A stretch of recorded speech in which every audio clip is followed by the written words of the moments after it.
Hello and welcome to lecture number 20 in the course Computer Graphics. We are currently discussing the graphics pipeline, that is the series of stages or steps that has to be performed to convert a 3D description of a scene to a 2D image on a computer screen or on the display that we get to see. So, there are 5 stages as we have already mentioned: object representation, first stage; modeling transformation, second stage; lighting, third stage. These 3 stages we have already discussed completely. Currently, we are in the fourth stage, viewing pipeline, and there will be one more stage, fifth stage, that is scan conversion. Now, the fourth stage, the viewing pipeline, contains a set of substages. The first substage is a transformation from a 3D world coordinate scene description to a 3D view coordinate scene description. Now, this view coordinate is also called eye or camera coordinate system, and this transformation is generally called 3D viewing transformation, which we have already discussed in our earlier lectures. The second stage is projection. So, we project the 3D view coordinate description onto the view plane, and this projection is performed through a transformation which is generally called projection transformation. This also we have discussed in our earlier lectures. There is a third stage in which we perform a mapping or transformation, that is from the view plane we map this to a viewport which is defined on the device coordinate system. This is called window to viewport mapping, where window is on the view plane and viewport is on the device coordinate system. And this third stage we are going to discuss today. Now, before we discuss the mapping, we would discuss one important aspect of projection transformation that we did not discuss in our last lecture, that is the idea of canonical view volume. Let us see what this volume means. As we mentioned earlier, there is an important stage in the graphics pipeline. In fact, this is part of the fourth stage that we are currently discussing, that is viewing pipeline. Here what we do is, whatever objects are outside the view volume are clipped out. Now, that stage is called clipping, and we do it to remove all the objects that are outside the view volume. We already know what is a view volume, that is a region in the 3D space which we want to project. Now, if it involves lots of objects which are partly outside the view volume and partly inside, or lots of objects that are outside the view volume, then we require a large number of calculations to determine which one to clip out, and this involves object surface, view volume, boundary, intersection point calculations. So, where the object surfaces are intersecting with the view volume boundaries. So, if the number is large, then such boundary calculations will be large, and these boundary calculations are not easy. They involve lot of floating point operations, and accordingly the complexity is high. Now, if we have to perform such intersection calculations with respect to arbitrary view volume where we have no control on the boundary planes of the view volume, then this complexity is only to be more. So, we can expect large number of computations which is likely to take large amount of time, reducing the quality of the image, as we will get to see flicker. In order to avoid that, we can use one simple idea, that is, we can come up with a standardized definition of view volume. Irrespective of how the actual view volume looks, we can always convert it to a standardized view volume or a standard view volume. This is called a canonical view volume or CVV in short. So, essentially it is a standard representation of view volume irrespective of the actual nature of the volume. Remember that there are two types of view volumes. One is for parallel projection, that is a rectangular parallel pipe, and the other one is for perspective projection, that is a frustum.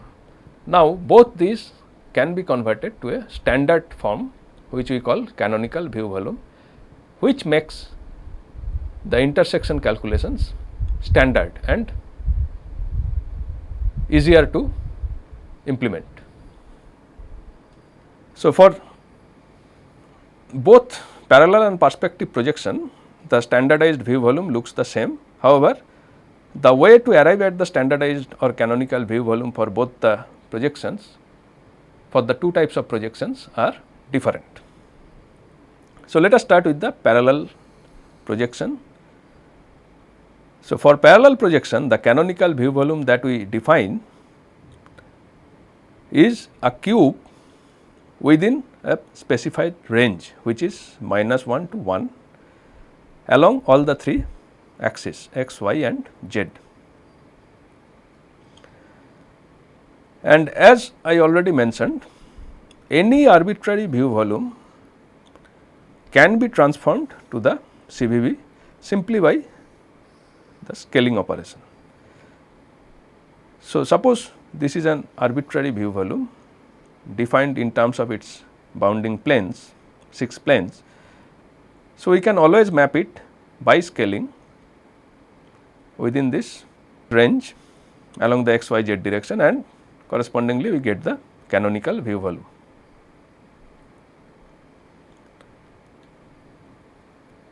In case of perspective projection, this transformation is slightly more complicated, because here we are dealing with a view frustum and we need to convert it to a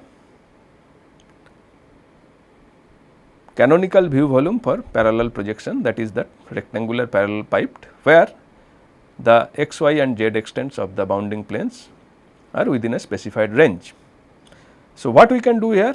We will just talk about the idea rather than going into the details.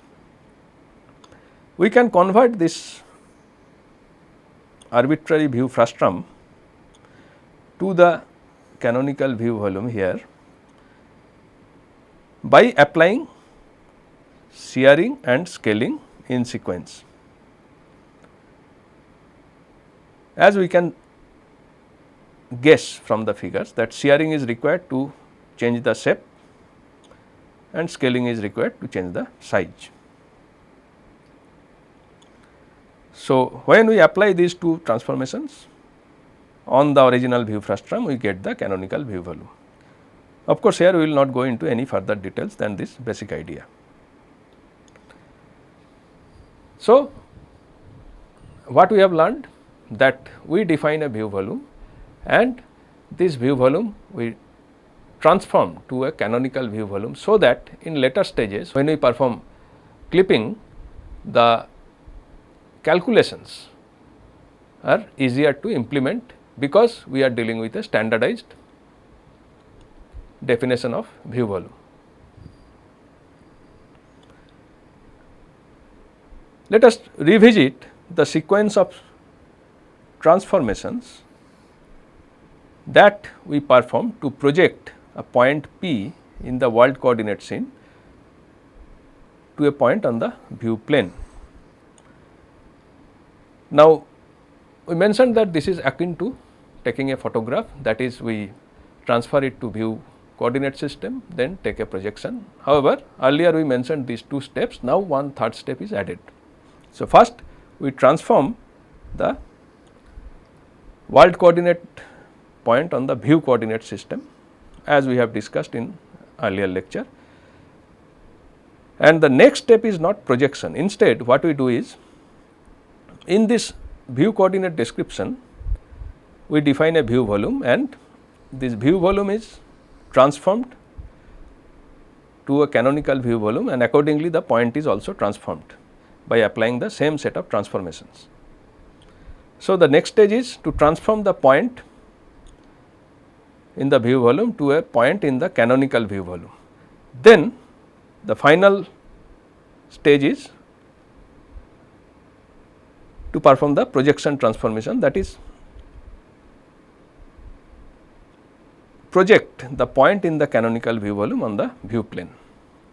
So, these three steps, transformation to view coordinate, then transformation to canonical view volume, and then projection transformation, constitute the sequence through which we project a point in the world coordinate scene to a point on the view plane.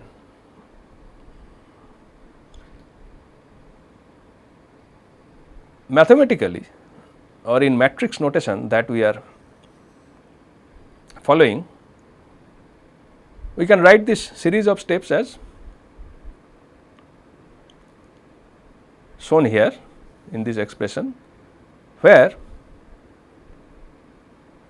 this transformation represents the transformation to view volume, this one represents the transformation to canonical view volume, and this one represents the projection transformation. Since we are applying them in sequence, so we are following the right to left rule. So, first transformation to view coordinate system, then transformation to canonical view volume, and then transformation to view plane through projection. So, that is the idea of performing projection on the view plane. There is one more point to be noted. So far, what we mentioned, that in projection 3D points are mapped to 2D. The implication is that we are removing the z or depth component.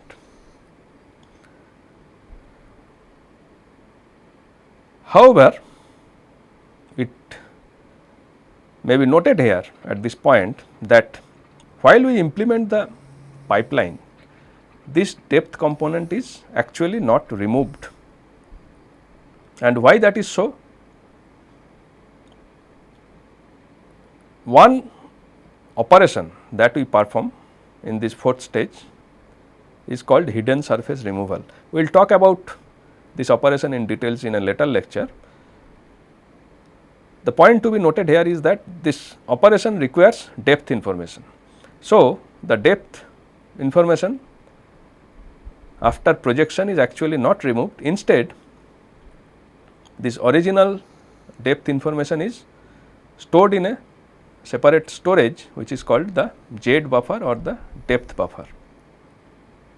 So, we are actually not removing the depth information, although we are performing a projection. Instead, we are keeping it stored separately in the z buffer or the depth buffer, and this information is required to perform a later operation called hidden surface removal, which gives us realistic effect in an image. So, that is in short what we do during projection and how we project from a world coordinate scene to a view plane. Now, there is one more stage, let us go to that stage, that is mapping from this view plane to a viewport on the device space. So far what we have discussed, we discussed steps to transform a point in world coordinate to a clipping window on the view plane.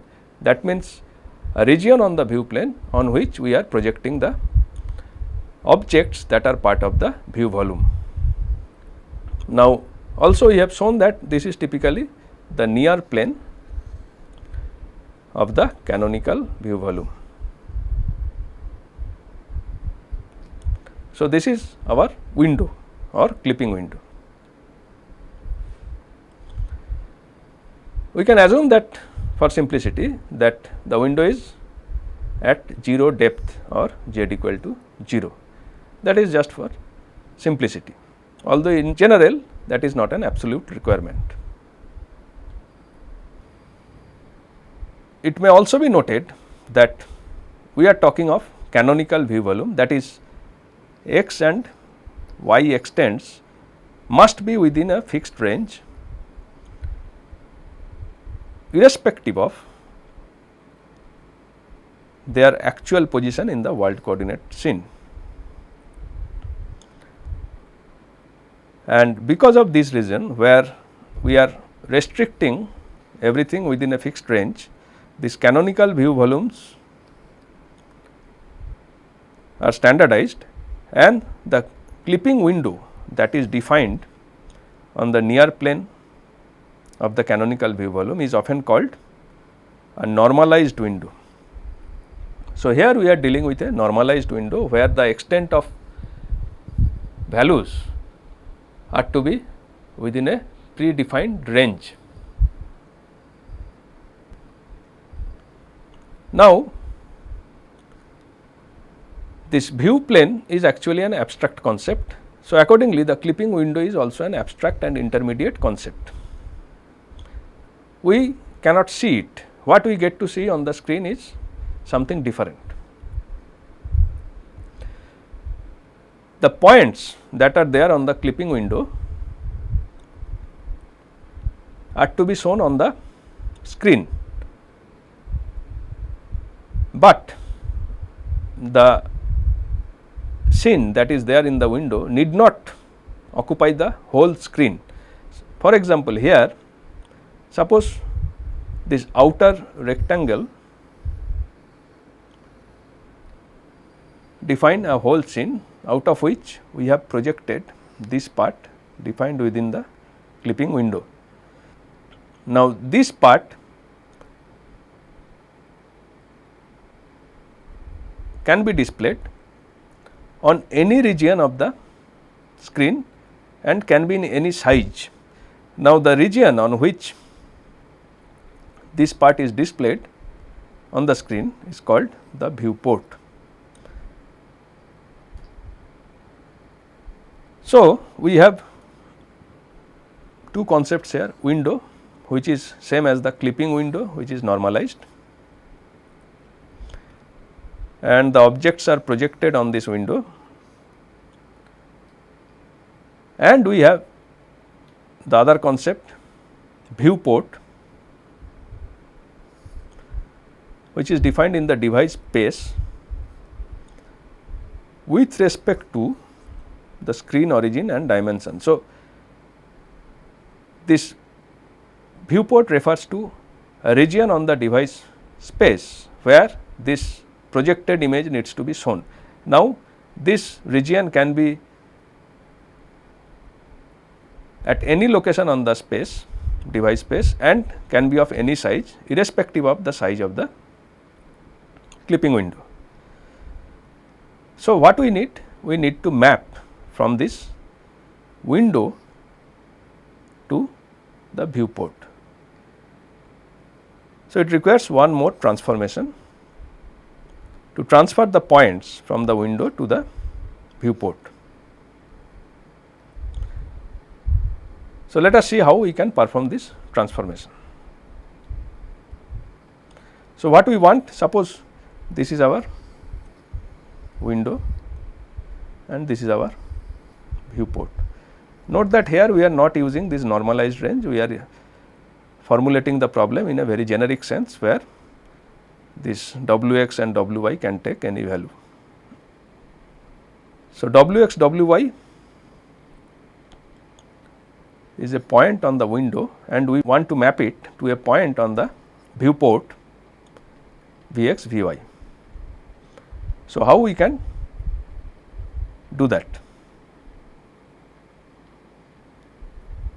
The first thing is that we have to maintain the relative position of this point with respect to its boundaries. So, same relative position has to be maintained in the viewport. So, if we want to maintain that, then we get relationships like the one shown here between the window dimensions and the viewport dimensions. Now, this expression can be simplified in this form. So, we can represent the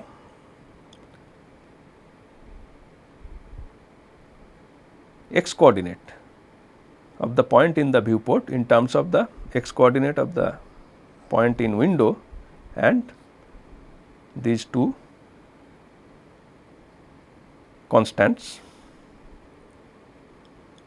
which are defined here in terms of the window and viewport sizes.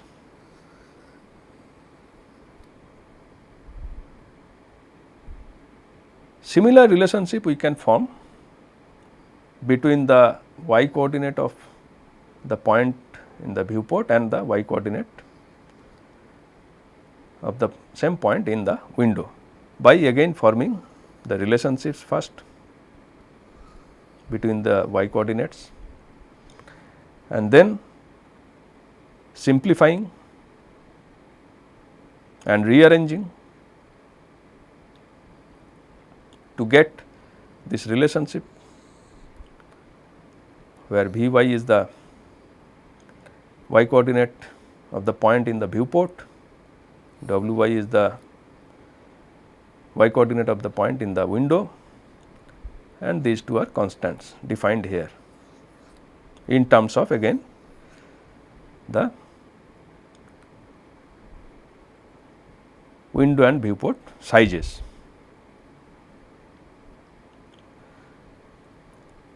So, using those expressions we can actually form the transformation matrix as shown here. So, this is the matrix to transform this window point to the viewport point. And we will follow the same rule, that is to get the transformed point we will multiply the original point with the transformation matrix as shown here. Note that here again we are dealing with homogeneous coordinate system. Since these are 2 dimensional points, so we have 3 element vectors and 3 by 3 matrices, and at the end we need to divide the obtained coordinates here with the homogeneous factor as shown here to get the transformed points. The approach is similar to what we have seen earlier. So, that is the basic idea of how to transform from a point in the window or the clipping window to a point in the viewport, which can be anywhere on the device space. Now, let us try to understand the concepts that we have gone through so far in terms of few illustrative examples. So, in our earlier lecture we have come across this example where we mentioned one object shown here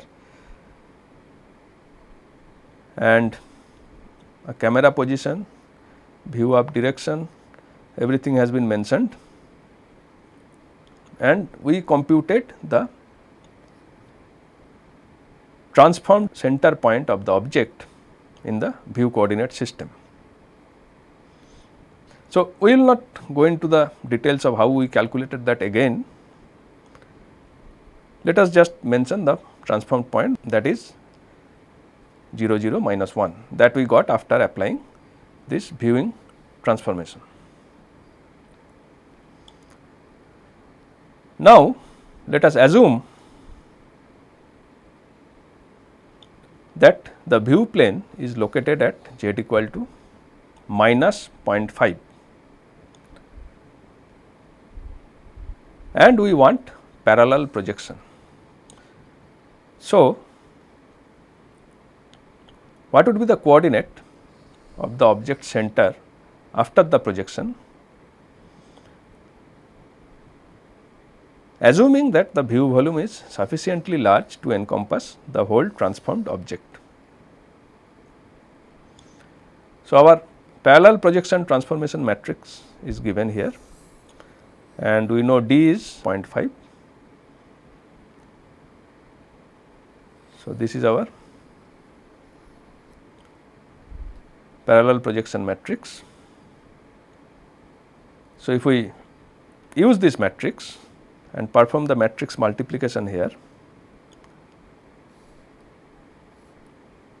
the projection matrix and the point vector, then we get this point as the projected point on the view plane. Now, here since the homogeneous factor is 1, so our point is directly obtained. Now, let us consider perspective projection. Earlier we considered parallel projection. What will happen if we now consider a perspective projection with the same view plane?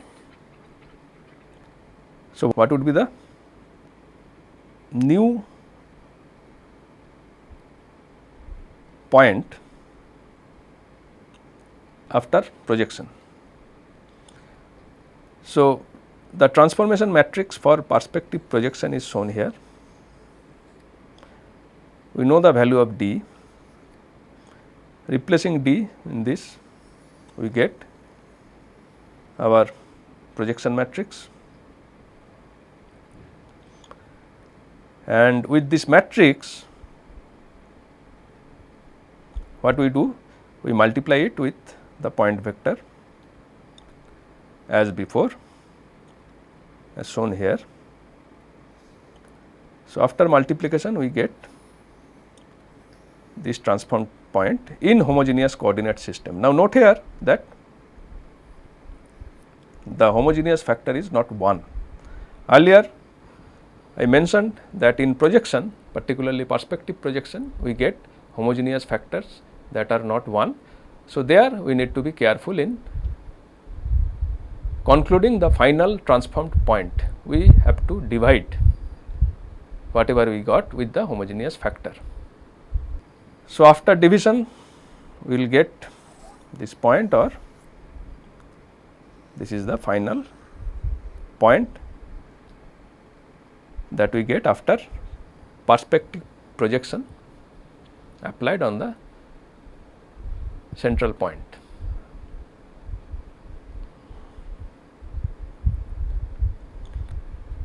So, we have performed projection. Now, let us try to see what happens if we want to perform this window to viewport transformation.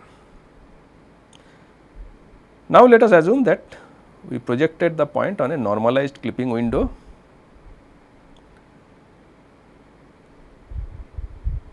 and this projected point is at the center of the normalized window. Now, we are defining a viewport with a lower left corner at 4,4 and the top right corner at 6,8. So, that means if this is our viewport, then the lower left corner is this one, this is 4,4 and top right corner is 6,8. So, if we perform a window to viewport transformation, then what would be the position of the point, same central point in the viewport? Let us try to derive that. Now, we already mentioned that the clipping window is normalized. So, the values or the extent of the window are fixed. and we get these values. So, this is between -1 to 1, and again this is also between -1 to 1. So, we get these values, and from viewport specification we can see that this is 4 4. So, this 4 and this is, so if this point is 6 8, then this must be 6, this must be 8. So, we get these values. So, next we simply replace these values in the transformation matrices that we have seen earlier. We first compute the constant values Sx, Sy, Tx, Ty by using those values that we have seen earlier to get these results. Sx is 1, Sy is 2, Tx is 5 and Ty is 6. So, the transformation matrix can be obtained by replacing the Sx, Sy, Tx, Ty values in this original transformation matrix, which gives us this matrix. So, this will be our window to viewport transformation matrix.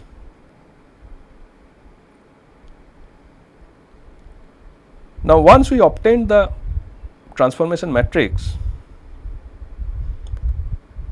then it is easier to obtain the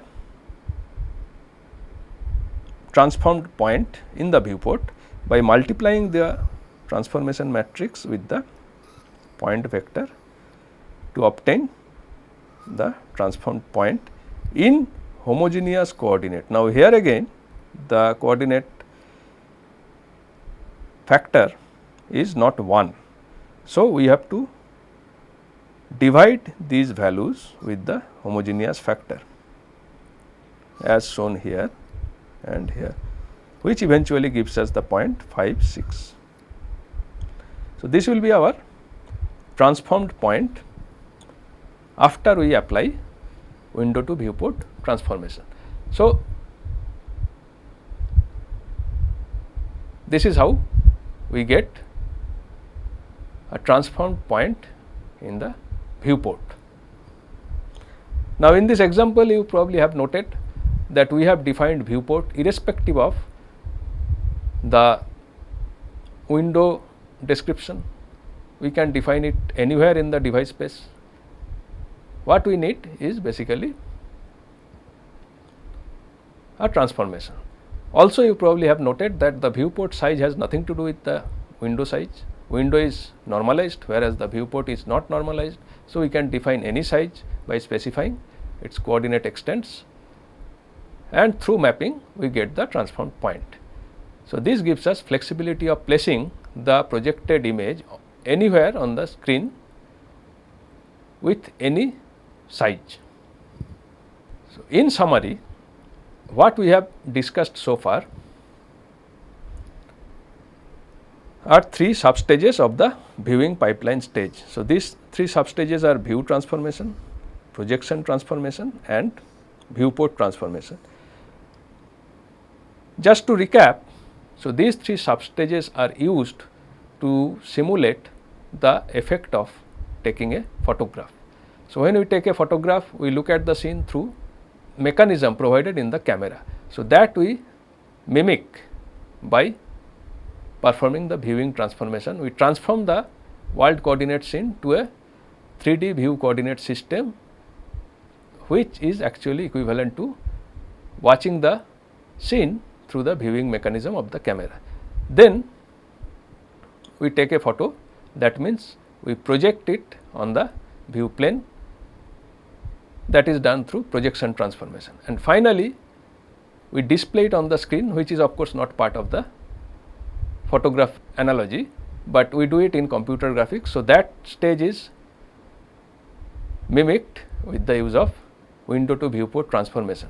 This transformation is required to have the flexibility of displaying the projected image anywhere on the screen and with any size, irrespective of the size of the clipping window.